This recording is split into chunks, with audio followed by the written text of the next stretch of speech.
Селення колонізаторів на місці легендарного аеродрому. Літне поле Заводське, що на південному заході Сімферополя, окупанти планують забудувати багатоквартирними будинками. Саме тут починав славетний льотчик АС Аметхан Султан. Звідси українські пілоти вилітали з миротворчими місіями до Африки, а вертольоти та літаки компанії «Універсал Авіа» працювали всюди від Криму до Антарктиди. Невдовзі тут може з'явитися мікрорайони, чергові площі для переселених росіян. Але не всі місцеві це вітають. Вы что тогда наши гаражи снесете, да?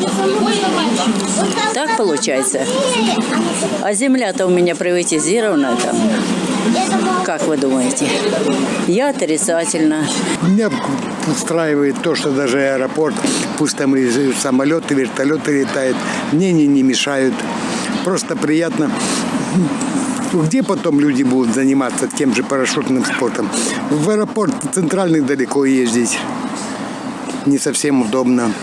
Если это не будет вредить, если у нас достаточно в нашем Крыму будет воды и канализации, это у нас большой вопрос. Є й такі, хто сподіваються на стрімкий розвиток навколишньої інфраструктури.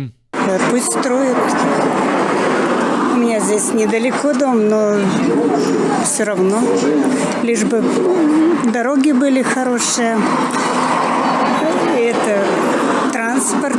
Ну, работникам, конечно, плохо. Ну, что сделаешь? Если надо, значит надо.